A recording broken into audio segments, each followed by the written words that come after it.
दोस्तों, एक राजा हमेशा उदास रहता था। उसका मन भटकता रहता था। लाख कोशिश करने के बावजूद उसके मन को शांति नहीं मिलती थी।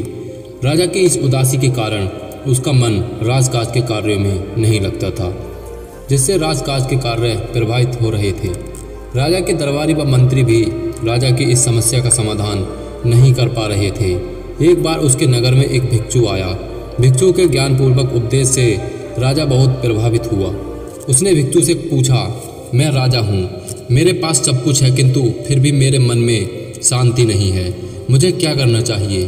भिक्षु ने राजा की बात पर गौर किया और फिर कुछ सोचकर बोले, हे राजन, आप प्रतिदिन भेष बदलकर अपनी प्रजा के बीच में जाएं और यह जानने की कोशिश करें कि प्रजा का क्या हाल है और आपका राज्य कैसा चल रहा है। राजा ने भिक्षु की बात मानी और प्रतिदिन शेष बदलकर प्रजा के बीच जाने लगा। प्रजा के बीच जाने से राजा को बहुत हैरानी वाली बातें पता लगी। उसे पता चला कि प्रजा बहुत दुखी है। उसके राजकाज के कार्यों में कम दिलचस्पी लेने की वजह से राजा के अधिकारी लापरवाह और रिश्वतखोर हो गए हैं।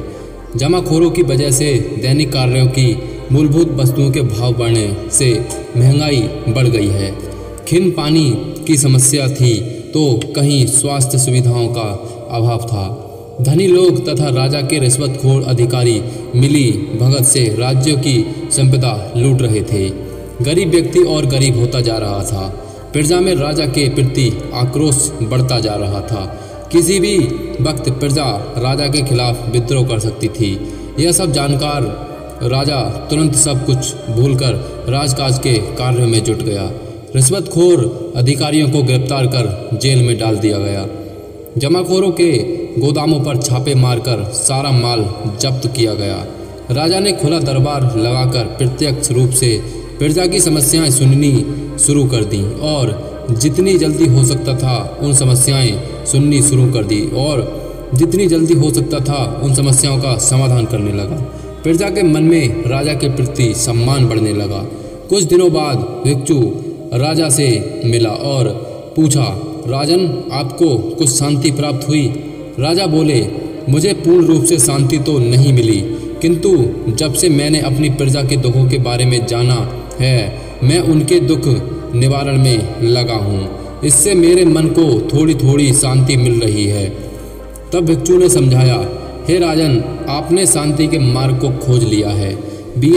उस पर आगे बढ़ते जाएं। एक राजा तभी प्रसन्न रह सकता है जब उसकी राजा सुखी हो।